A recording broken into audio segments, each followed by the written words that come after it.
Iran imeapa kushambulia miundombinu ya nishati ya washirika wa Marekani na Israel katika eneo la Ghuba hadi itakapoharibiwa kabisa, ikiwa vituo vyake vya nishati vinalengwa zaidi.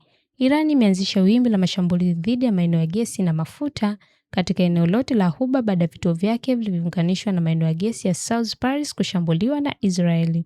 Tunawaonya adui kwamba mlifanya kosa kubwa kwa kushambulia miundombinu ya nishati ya Jamhuri ya Kiislamu ya Irani, amesema msemaji amri mkuu wa kijeshi ya Irani, kulingana na shirika la habari la Fars linaloshirikiana na kikosi cha walinzi wa mapinduzi ya Kiislamu. Ikiwa hii litarudiwa, mashambulizi ya baadaye kwenye miundombinu ya nishati na washirika wako hayatasimama hadi iharibiwe kabisa, ilisema, akiongeza kuwa Irani itajibu vikali kuliko mashambulizi ambayo yamefanyika kufikia sasa.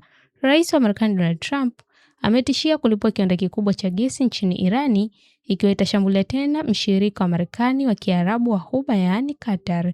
Tishio la Trump linawadia siku moja baada ya Israel kushambulia kiwanda cha Saudi Paris cha Irani, sehemu kubwa zaidi ya uzalishaji gesi asilia duniani. Iran ilipiza kisasi kwa kushambulia kiwanda cha nishati huko Qatar na kusababisha uharibifu mkubwa pamoja na bei ya mafuta kupanda.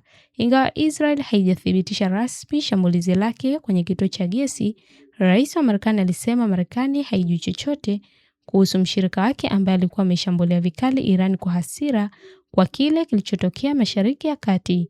Mgogoro katika eneo hilo unaendelea baada ya Marekani na Israel kuanzisha mashambulizi makubwa dhidi ya Iran mnamo tarehe 28 Februari.